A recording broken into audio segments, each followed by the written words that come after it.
I'll just record this a little bit for my mate Jeff. So, Jeff, the way you do it is you put these little doodad bits on. Okay, put those on. And then this here, the handbrake cable goes in there. You got to push this clip off and clip that onto whichever pad it goes on. Hook it onto the handbrake.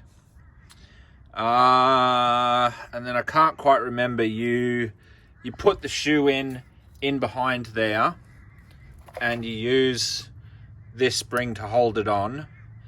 You then get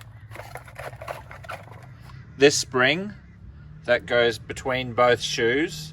You hook your two shoes on together. Make sure that bit is in between them.